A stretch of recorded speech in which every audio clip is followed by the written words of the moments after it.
সুপ্রিয় শিক্ষার্থী বন্ধুরা, তথ্য যোগাযোগ প্রযুক্তি ক্লাসে তোমাদের সবাইকে স্বাগত। মাই ইউটিউব চ্যানেল আমাদের কলেজের পক্ষ থেকে আমি মামুন স্যার। আজকে আমরা উচ্চ মাধ্যমিক একাদশ দ্বাদশ শ্রেণীর তথ্য যোগাযোগ প্রযুক্তি অধ্যায়ের দ্বিতীয় অধ্যায়ের কমিউনিকেশন সিস্টেম ও নেটওয়ার্কিংয়ের একটি বিষয় নিয়ে আমরা আলোচনা করব। চলো আমরা মাল্টিমিডিয়া ক্লাসের মাধ্যমে বিষয়টি শুরু করি। তাহলে উপস্থাপনায় আমি আব্দুল্লাহ মামুন, সহকারী অধ্যাপক।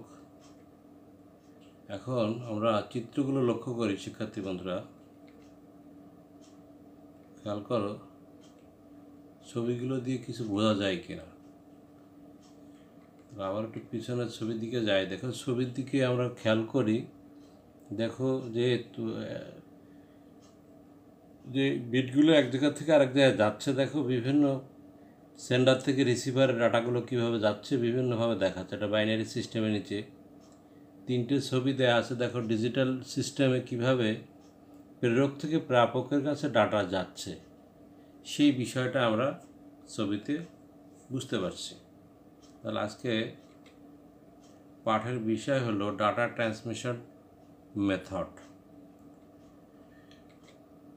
তাহলে এই পাঠ শেষে শিক্ষার্থীরা আমরা আজকে শিখতে পারবো ডাটা ট্রান্সমিশন মেথড কি, ডাটা ট্রান্সমিশনের প্রকারভেদ বলতে পারবে, অ্যাসিনক্রোনাস, সিনক্রোনাস, আইসোক্রোনাস ট্রান্সমিশন ব্যাখ্যা করতে পারবে, আইসোক্রোনাস এবং সিনক্রোনাস মেথডের মধ্যে তুলনামূলক বিশ্লেষণ করতে পারবে। তাহলে এই অধ্যায় থেকে কিন্তু এই বিষয় থেকেও আমাদের প্রায় পরীক্ষায় কোশ্চেন হয়। বিষয়টি আমরা খেয়াল করি। কিছু কিছু বিষয় আমাদের একটু খেয়াল করলেই বিষয়টি আমরা পারবো। তাহলে ডাটা ট্রান্সমিশন মেথড বিষয়টা কি তার সংজ্ঞাটা একটু জানার চেষ্টা করি। দেখো, বলছে সুনির্দিষ্ট মাধ্যমের মধ্য দিয়ে বিট আকারে ডাটা পরিবহন বা স্থানান্তর হওয়াকে বলা হয় ডাটা ট্রান্সমিশন মেথড। বা এক ডিভাইস বা কম্পিউটার থেকে অন্য ডিভাইস বা কম্পিউটার ডাটা স্থানান্তর বা ট্রান্সমিট করার পদ্ধতিকে বলা হয় ডাটা ট্রান্সমিশন মেথড। অর্থাৎ এক কম্পিউটার থেকে অন্য কম্পিউটারে ডাটা স্থানান্তর করার পদ্ধতি, তোমার সেন্ডার থেকে রিসিভারে কীভাবে ডাটাটা যাবে তার পদ্ধতিটাকে বলা হচ্ছে কি ডাটা ট্রান্সমিশন মেথড। আবার বলছে ডাটা ট্রান্সমিশন মেথড বলতে মূলত ডাটা কমিউনিকেশনের সিস্টেমকে সংযুক্ত ডিভাইসগুলোর মধ্যে বিটের আদান প্রদান বা বিনিময়ের প্রক্রিয়াকে বোঝায়। বিট আকারে এখানে সেন্ডার থেকে রিসিভারের ডাটাগুলো যাবে। তাহলে ডাটা ট্রান্সমিশন মেথডের অনেকগুলো সংজ্ঞা দেওয়া হলো। তাহলে আমরা সোজা কথা একটা বিষয় মনে রাখবো যে একটা কম্পিউটার থেকে অন্য কম্পিউটারে ডাটা স্থানান্তর করার পদ্ধতিকে বলা হয় ডাটা ট্রান্সমিশন মেথড। তাহলে সেন্ডার থেকে রিসিভার অর্থাৎ প্রেরক থেকে প্রাপকে কী পদ্ধতিতে ডাটা যাবে সেটাকে বলা হয় ডাটা ট্রান্সমিশন মেথড। এইভাবে মনে রাখলেও হবে। এরপর আসে শিক্ষার্থী বন্ধুরা, ডাটা ট্রান্সমিশন মেথডের উপর একটা আমরা ভিডিও দেখি।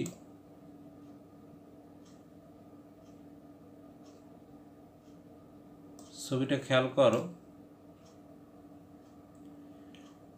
দেখো, ছবিতে বিষয়টা বোঝা যাচ্ছে কি one bit at a time down. দেখো, একটা একটা করে করে তোমাকে ডাটা একটা একটা করে বিট পাঠাচ্ছে। এই একটা ডাটা পাঠানোর পদ্ধতি এক ধরনের গেল প্যারালাল ডাটা ট্রান্সমিশন। আবার দেখো, multi bit at a time বলছে অনেকগুলো ডাটা একসাথে দেওয়া যাচ্ছে। এটাও আবার ডাটা প্রেরণের আরেকটা পদ্ধতি। তাহলে একটা পদ্ধতি আমরা দেখলাম যে একটা একটা করে যায়, আরেকটা দেখলাম কি একসাথে অনেকগুলো যায়। এইটা হচ্ছে ডাটা ট্রান্সমিশন মেথডের বিষয়টা। একটা ভিডিও আকারে আমরা বিষয়টি শিক্ষার্থীরা দেখলাম। তাহলে ভিডিও দেখে আমরা বুঝতে পারলাম একে কি বলে। তাহলে এবার আমরা আরেকটু বুঝে নিই। দেখো জিনিসটা বলছে কি প্যারালাল ডাটা ট্রান্সমিশন মেথড। একটা দেখলাম আমরা প্যারালাল। ছবিতে আমরা কি দেখতে পাচ্ছি? দেখো, প্যারালাল মানে কি আটটা করে বিট। দেখো, এখানে বলছে কি ভিন্ন ভিন্ন পথ দিয়ে সমান্তরালভাবে ডেটা ট্রান্সমিশন হচ্ছে। তার মানে এখানে দেখো 8টা বিট আছে, 1 2 3 4 5 6 7 8টা করে ভিন্ন ভিন্ন পথ দিয়ে সমান্তরালভাবে ডাটা ট্রান্সমিট হচ্ছে। আর যে ট্রান্সমিশনের ডাটা সমান্তরালভাবে আদান প্রদান করা হয় তাকে বলা হয় প্যারালাল ডাটা ট্রান্সমিশন মেথড। তাহলে প্যারালাল ডাটা ট্রান্সমিশন মেথডটা হলো কি, যে ভিন্ন ভিন্ন পথ দিয়ে সমান্তরালভাবে ডাটা ট্রান্সমিশন হবে, ঠিক আছে, তাকে বলবো আমরা প্যারালাল ডাটা ট্রান্সমিশন মেথড। তাহলে এখন দেখো, সাধারণত এই ট্রান্সমিশন 8 বিট, 16 বিট বা 32 বিট ইত্যাদি ডাটা চলাচল করতে পারে। 8 বিট করতে পারে, 16 বিট করতে পারে, আবার 32 বিট ইত্যাদি ডাটা চলাচল করতে পারে প্যারালালে। প্যারালাল ডাটা ট্রান্সমিশন মেথডটা বোঝাচ্ছে, দেখো একসাথে 8টা করে এভাবে যাবে। ছবিতে আমরা খেয়াল করি শিক্ষার্থী বন্ধুরা, বলছে কি এই পদ্ধতিতে কাছাকাছি অবস্থিত ডিভাইসগুলোর মধ্যে একটি ক্যারেটের সবগুলো বিট একসাথে একাধিক তারের মধ্যে দিয়ে ডাটা পাঠানো হয়। তার মানে এই পদ্ধতিতে কাছাকাছি অবস্থিত ডিভাইসগুলোর মধ্যে একটি ক্যারেটের সবগুলো বিট একসাথে একাধিক তারের মধ্যে দিয়ে যাবে। সাধারণত কম্পিউটারের অভ্যন্তরের একটি অংশ থেকে অন্য অংশ তথ্য আদান প্রদানের ক্ষেত্রে প্যারালাল মেথড ব্যবহার করা হয়। তাহলে কম্পিউটার অভ্যন্তরে আমরা এই প্যারালাল ডাটা ট্রান্সমিশন মেথডটা ব্যবহার করি। তাহলে বিষয়টা খেয়াল করো, এখানে আমরা ইউএসবি কেবল দেখতে পাচ্ছি। প্যারালাল পোর্ট ব্যবহার করে দেখো, কম্পিউটার থেকে প্রিন্টারে ডাটা পাঠানোর জন্য প্যারালাল পদ্ধতি ব্যবহার করা হয়। তাহলে প্যারালাল পদ্ধতি ব্যবহার হয় কোথায়? কম্পিউটার থেকে প্রিন্টারে ডাটা প্রেরণের পদ্ধতি হচ্ছে প্যারালাল পদ্ধতি। এখন এরপর আছে সিরিয়াল ডাটা ট্রান্সমিশন পদ্ধতি। আমরা ছবিতে আমরা কি দেখতে পাচ্ছি, দেখো সিরিয়ালের বিষয়টা, একটি পথ দিয়ে 1 বিট করে পর্যায়ক্রমে ডাটা ট্রান্সমিশন হচ্ছে। তার মানে কি, একটি পথ দিয়ে 1 বিট করে করে যাবে পর্যায়ক্রমে, 1 বিট যাওয়ার পরে 2 বিট, 3 বিট, এইভাবে 1 বিট করে করে পর্যায়ক্রমে ডাটা যাবে। তাহলে যে ট্রান্সমিশনের ডাটা তথ্য পর্যায়ক্রমে 1 বিট করে আদান প্রদান করা হয় তাকে বলা হয় কি, সিরিয়াল ডাটা ট্রান্সমিশন মেথড। অর্থাৎ পর্যায়ক্রমে 1 বিট আকারে তথ্য আদান প্রদান করাকে বলা হয় কি, সিরিয়াল ডাটা ট্রান্সমিশন মেথড। এখন দেখো, দূরবর্তী অবস্থিত থাকা ডিভাইসগুলোর মধ্যে সিরিয়াল ট্রান্সমিশন পদ্ধতি ব্যবহার করা হয়। তাহলে দূরবর্তী কোনো ডিভাইসের ক্ষেত্রে ডাটা ট্রান্সমিশন মেথড ব্যবহার করা হয় সিরিয়াল। তাহলে সিরিয়াল ডাটা ট্রান্সমিশন মেথডের বিষয়টা দেখো বোঝাচ্ছে আমাদের, ওরা ছবিতে খেয়াল করে শিক্ষার্থী বন্ধুরা, বলছে কি এই পদ্ধতিতে একটি তারের মধ্যে দিয়ে একটির পর একটি, অর্থাৎ 1 বিট বা 8 বিটের ডাটা পর্যায়ক্রমে 1 বিট করে পাঠানো হয়। এভাবে একটা করে করে সিরিয়াল আকারে যাবে পর্যায়ক্রমে। এখানে প্রতিটা বিট ট্রান্সমিশনের জন্য আলাদা আলাদা ক্লক পালস ব্যবহার করা হয়। উৎস থেকে গন্তব্য পর্যন্ত দূরত্ব বেশি হলে এই পদ্ধতি ব্যবহার করা ছাড়া আর কোনো উপায় থাকে না। তার মানে কি, প্রেরক থেকে প্রাপকের দূরত্ব যদি বেশি হয় তখন সিরিয়াল ডাটা ট্রান্সমিশন মেথড ব্যবহার করা হয়। তাহলে সিরিয়াল ডাটা ট্রান্সমিশন মেথডের ব্যবহারের ক্ষেত্রগুলো দেখি আমরা। দেখো, মডেম, মাউস ইত্যাদি যন্ত্রে সিরিয়াল ডাটা ট্রান্সমিশন পদ্ধতিতে ডাটা আদান প্রদান করা হয়। তাহলে মডেমে সিরিয়াল ডাটা ট্রান্সমিশন মেথড ব্যবহার করা হয়, মাউসে সিরিয়াল ডাটা ট্রান্সমিশন মেথড ব্যবহার করা হয়। এখন সিরিয়াল প্যারালাল ডাটা ট্রান্সমিশন মেথডের মধ্যে তুলনা করো। এখন পার্থক্য করতে বলছো, পরীক্ষা আমাদের আসে এরকম যে সিরিয়াল এবং ডাটা ট্রান্সমিশন মেথড এবং প্যারালাল ডাটা ট্রান্সমিশন মেথডের মধ্যে পার্থক্য দেখাও। তাহলে এখন খেয়াল করো পার্থক্যগুলো। তাহলে ডেটার পার্থক্য হলো, এখানে 1 বিট, ওটা সিরিয়াল হচ্ছে 1 বিট, আর প্যারালাল 8, 16, 32 বিট যেতে পারে। পথ একটি, এখানে 8, 16, 32টি হতে পারে। গতি কম, প্যারালালে গতি বেশি। খরচ কম সিরিয়ালে, কিন্তু প্যারালালে খরচ বেশি। এই হলো কি সিরিয়াল এবং প্যারালাল ডাটা ট্রান্সমিশন মেথডের মধ্যে তুলনা। এখন দেখো, ডাটা ট্রান্সমিশন মেথডের সিরিয়াল ট্রান্সমিশন, এক কম্পিউটার থেকে অন্য কম্পিউটার ডাটা ট্রান্সমিট হওয়ার সময় অবশ্যই দুটি কম্পিউটারের মধ্যে এমন একটি সমঝোতা থাকা দরকার যাতে সিগন্যাল বিটের শুরু ও শেষ বুঝতে পারে। তাহলে সিগন্যাল বিট শুরু এবং শেষ বিষয়টা বুঝতে পারে, এই বিষয়টা থাকা দরকার। বিটের শুরু এবং শেষ বুঝতে না পারলে গ্রহীত কম্পিউটার সেই সিগন্যাল থেকে ডাটা পুনরুদ্ধার করতে পারে না। এই সিগন্যাল পাঠানোর সময় বিভিন্ন বিটের সমন্বয়ের জন্য ব্যবহৃত পদ্ধতিকে বলা হয় সিঙ্ক্রোনাইজেশন। তাহলে একটা সিঙ্ক্রোনাইজেশন আছে ডাটা ট্রান্সমিশন মেথডের, সেই বিষয়টা বোঝাচ্ছে যে কোথায় শুরু কোথায় শেষ, এই বিষয়টাকে তোমাকে বুঝতে দিতে হবে। বিটের শুরু শেষ বুঝতে না পারলে গ্রহীতা কম্পিউটার মানে তুমি যার কাছে পাঠালে সেই কম্পিউটার সেই সিগন্যাল থেকে ডাটা পুনরুদ্ধার করতে পারবে না, এবং এই সিগন্যাল পাঠানোর সময় বিভিন্ন বিটের সমন্বয়ের জন্য ব্যবহৃত পদ্ধতিকে বলা হয় সিঙ্ক্রোনাইজেশন। তাহলে ডাটা ট্রান্সমিশন মেথডের সিঙ্ক্রোনাইজেশনের উপর ভিত্তি করে সিরিয়াল ডাটা ট্রান্সমিশন মেথডকে আমরা 3 ভাগে ভাগ করি। তাহলে সিঙ্ক্রোনাইজেশনের উপর ভিত্তি করে সিরিয়াল ডাটা ট্রান্সমিশন মেথডকে আমরা 3 ভাগে ভাগ করি। সেটা কী কী দেখো, এটা হলো অ্যাসিঙ্ক্রোনাস, এটা হলো সিঙ্ক্রোনাস, এটা হলো আইসোক্রোনাস ডাটা ট্রান্সমিশন। তাহলে সিঙ্ক্রোনাইজেশনের উপর ভিত্তি করে সিরিয়াল ডাটা ট্রান্সমিশনকে আমরা 3 ভাগে ভাগ করি, asynchronous data transmission, synchronous data transmission আর আইসোক্রোনাস ডাটা ট্রান্সমিশন। এই বিষয়গুলো আমরা এখন জানবো যে অ্যাসিঙ্ক্রোনাস কী জিনিস, সে কীভাবে কাজ করে, তার ব্যবহার কী, তার সুবিধা কী, তার অসুবিধা কী, সিঙ্ক্রোনাস কী এবং আইসোক্রোনাস কী, এই বিষয়গুলো আমরা এখন শিক্ষার্থীরা জানবো। এখন দেখো অ্যাসিঙ্ক্রোনাস বিষয়টা বোঝাচ্ছে। অ্যাসিঙ্ক্রোনাস ডাটা ট্রান্সমিশন মেথডটা এইভাবে যায়, বলছে যে ডাটা ট্রান্সমিশনের সিস্টেমে প্রেরক হতে ডাটা গ্রাহকে ক্যারেক্টার বাই ক্যারেক্টার ট্রান্সমিট হয় তাকে বলে অ্যাসিঙ্ক্রোনাস। তাহলে অ্যাসিঙ্ক্রোনাস ডাটা ট্রান্সমিশন মেথডটা কি, যে ডাটা ক্যারেক্টার বাই ক্যারেক্টার যাবে তাকে বলে অ্যাসিঙ্ক্রোনাস ডাটা ট্রান্সমিশন মেথড। এই বিষয়টাকে আমাদের খেয়াল রাখতে হবে যে অ্যাসিঙ্ক্রোনাস ডাটা ট্রান্সমিশন হল ক্যারেক্টার বাই ক্যারেক্টার যাবে, এটা মাথায় রাখলে হয়ে গেল। তাহলে অ্যাসিঙ্ক্রোনাস শব্দের অর্থ হলো কি, সমন্বয়হীনতা। এখন খেয়াল করো অ্যাসিঙ্ক্রোনাসের বিষয়টা আমরা একটু অ্যাসিঙ্ক্রোনাস ট্রান্সমিশনের পরপর দুটি ক্যারেক্টার প্রেরণের মাঝে বিরতির সময়কালের ক্ষেত্রে সমান হয় না। তার মানে তোমার পরপর দুটি ক্যারেক্টার প্রেরণের মাঝে বিরতির সময় সকল ক্ষেত্রে সমান হয় না, সেটা বোঝাচ্ছে। আর এই কারণে এর নামকরণ করা হয়েছে অ্যাসিঙ্ক্রোনাস ট্রান্সমিশন মেথড। মানে সমন্বয়হীনতার বিষয়টা আছে যে একটার পর একটার দুইটাকে তোমার পরপর দুটি ক্যারেক্টার প্রেরণ করলাম, তার মাঝে বিরতির সময়কাল সব ক্ষেত্রে সমান হয় না। এইবার আসো অ্যাসিঙ্ক্রোনাস ডাটা ট্রান্সমিশন। এই ট্রান্সমিশনের ক্যারেক্টারের ডাটা বিটগুলো ধারাবাহিকভাবে স্থানান্তরিত হয়। তাই প্রাপক কম্পিউটারকে বোঝানোর জন্য ক্যারেক্টারের ডাটা বিটগুলোর শুরুতে একটি অতিরিক্ত স্টার্ট বিট যুক্ত করে দিতে হয়। তার মানে কি, শুরুতে একটা স্টার্ট বিট দিতে হবে, আর এই স্টার্ট বিট পেলেই প্রাপক কম্পিউটার বুঝতে পারে ক্যারেক্টার ডাটা বিট আসা শুরু হয়েছে এবং সেই অনুযায়ী তার অভ্যন্তরীণ সিস্টেমকে ক্লক পালস চালু করে। তার মানে এই ট্রান্সমিশন ক্যারেক্টার ডাটা বিটগুলো ধারাবাহিকভাবে স্থানান্তরিত হয়। তাই প্রাপক কম্পিউটার বোঝানোর জন্য ক্যারেক্টার ডাটা বিটগুলোকে শুরুতে একটি অতিরিক্ত স্টার্ট বিট যুক্ত করতে হয়। এর স্টার্ট বিট পেলেই প্রাপক কম্পিউটার বুঝতে পারে যে ক্যারেক্টার বিট আসা শুরু হয়েছে এবং সেই অনুযায়ী সে তার অভ্যন্তরীণ সিস্টেমের ক্লক পালস চালু করে।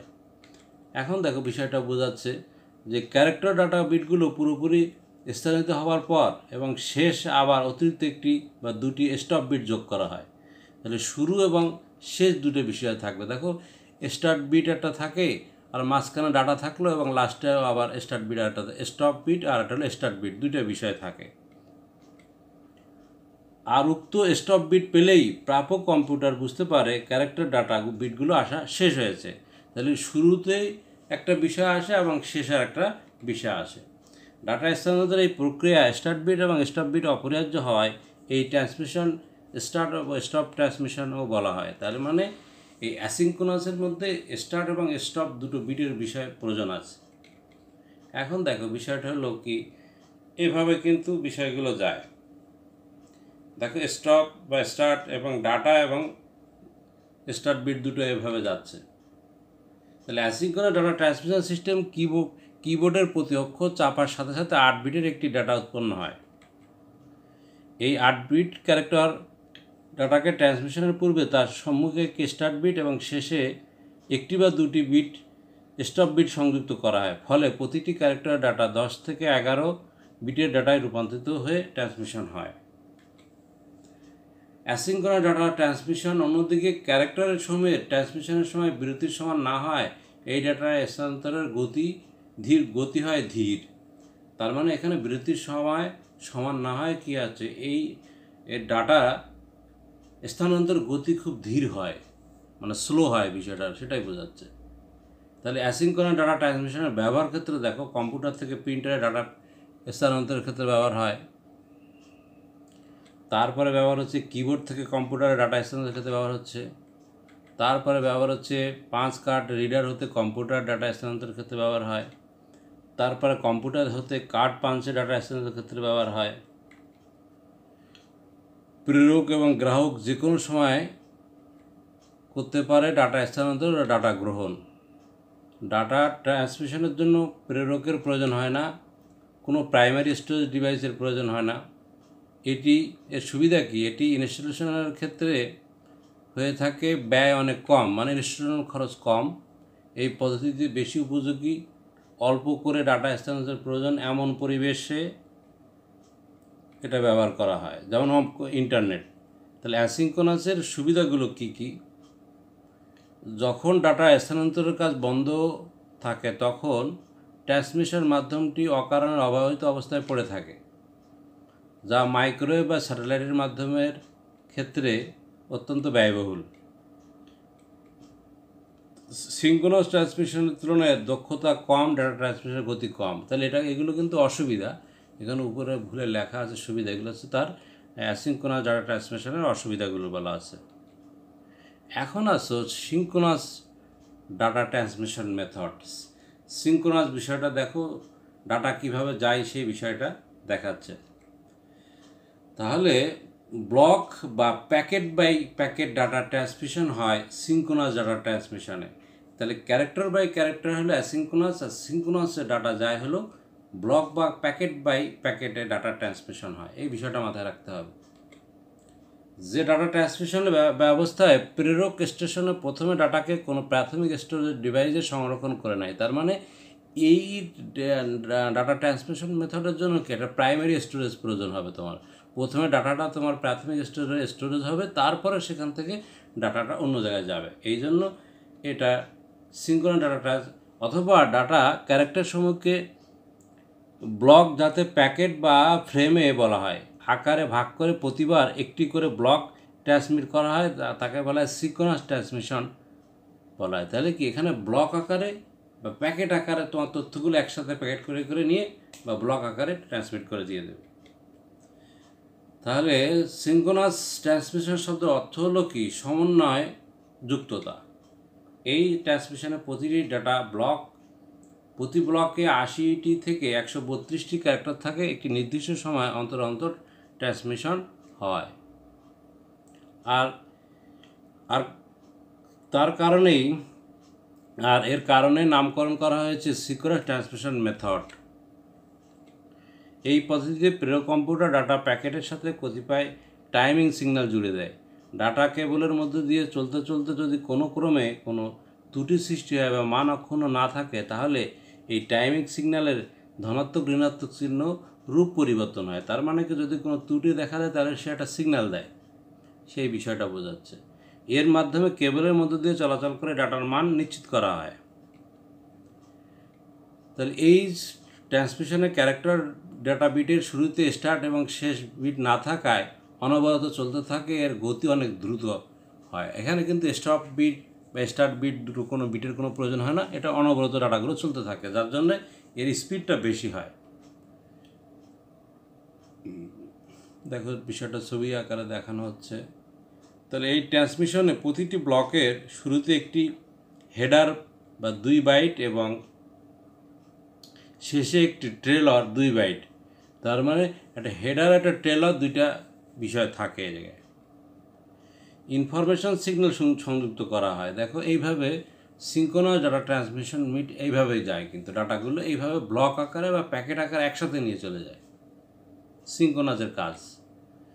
তাহলে 1 বাইটের ব্লক ও 1 বাইটের কন্ট্রোল ফিল্ড নিয়ে গঠিত এই হেডার সিগন্যাল গ্রাহকের ক্লক গতিকে প্রেরক ক্লক গতির সাথে সিঙ্ক্রোনাইজ করে এবং প্রেরক এবং গ্রাহকের অ্যাড্রেস বহন করে। অপরদিকে ট্রেলর সিগন্যাল ব্লকের শেষে নির্দেশ করে ডেটার মধ্যে কোনো ভুল আছে কিনা তা নির্ণয়ে সহায়তা করে। তাহলে দুইটা বিষয় লেখা থাকে, একটা হলো ট্রেলর, একটা হলো তোমার হেডার।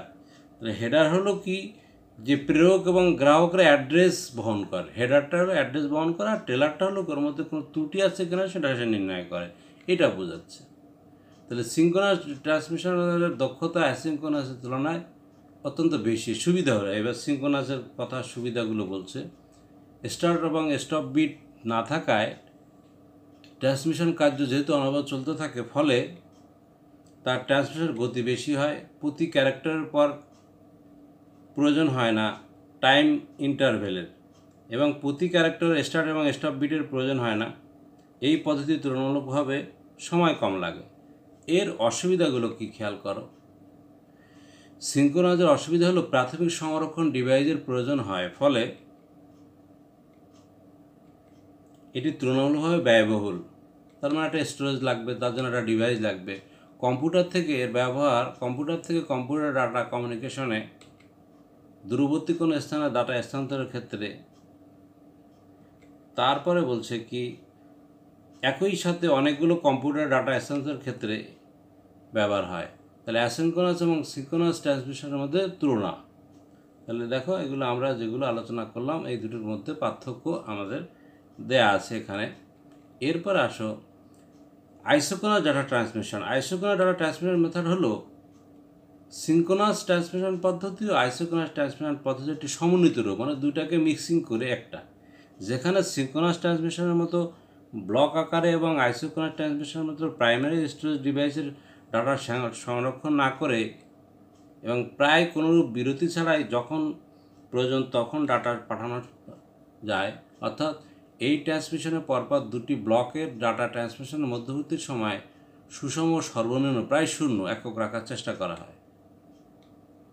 সাধারণত real time application data transfer এই পদ্ধতি বেশি ব্যবহৃত হয়, যেমন লাইভ টিভি সম্প্রচার, স্ট্রিমিং ভিডিও ইত্যাদি ক্ষেত্রে এটা ব্যবহার হয়। এই ধরনের ট্রান্সমিশনে যে কোনো ডাটা পাঠানো শুরু করার পূর্বে একটি স্টার্ট সিগন্যাল পাঠানো হয় এবং ডাটা পাঠানোর শেষে একটি স্টপ সিগন্যাল পাঠানো হয়।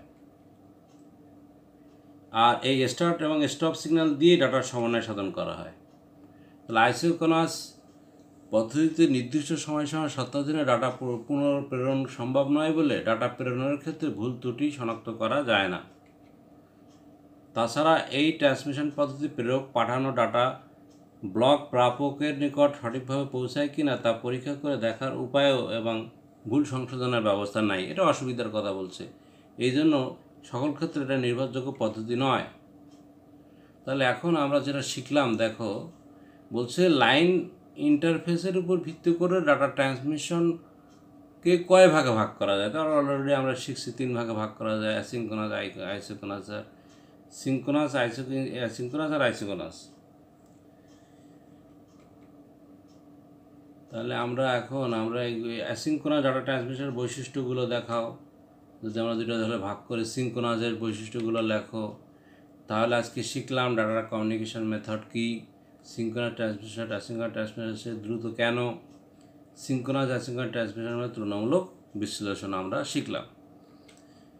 তাহলে বাসায় আমরা কি করব, ডাটা ট্রান্সমিশন মেথডের তুলনামূলক বিশ্লেষণ লিখবা যে ডাটা ট্রান্সমিশন মেথডের তুলনামূলক মানে কি, ওই 3 আমরা পড়ব কি এখান থেকে প্যারালাল ডাটা ট্রান্সমিশন মেথড, তারপর সিরিয়াল ডাটা ট্রান্সমিশন মেথড পড়বা। তারপরে পড়ব হলো কি যে তোমার সিগন্যাল বা সিঙ্ক্রোনাইজেশনের উপর ডাটা ট্রান্সমিশন মেথডটাকে আমরা 3 ভাগে ভাগ করি: অ্যাসিঙ্ক্রোনাস, সিঙ্ক্রোনাস, আইসোক্রোনাস। তাহলে অ্যাসিঙ্ক্রোনাস কাকে বলে, এর বৈশিষ্ট্য কী, এর সুবিধা কী, এর অসুবিধা কী, এর ব্যবহার কোথায়। সিঙ্ক্রোনাস কাকে বলে, এর বৈশিষ্ট্য কী, এর সুবিধা কী, অসুবিধা কী, ব্যবহার ক্ষেত্রগুলো কই। আইসোক্রোনাস কাকে বলে, আইসোক্রোনাসের বৈশিষ্ট্যগুলো কী কী, এর সুবিধা কী, অসুবিধা কী, ব্যবহারের ক্ষেত্রগুলো কী। এবং অ্যাসিঙ্ক্রোনাস এবং আইসোক্রোনাসের ট্রান্সমিশন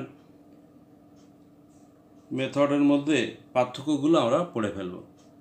তাহলে সবাইকে ধন্যবাদ জানিয়ে আমি আমার ইউটিউব চ্যানেল, আমাদের কলেজের পক্ষ থেকে আমি মামুন স্যার আজকের মতো আইসিটি ক্লাস থেকে বিদায় নিচ্ছি। তোমরা সবাই ভালো থেকো, সুস্থ থেকো এবং আমার চ্যানেলটা সাবস্ক্রাইব করবা, লাইক শেয়ার করবা, এই আশা ব্যক্ত করে আজকের মতো শেষ করলাম। আল্লাহ হাফেজ।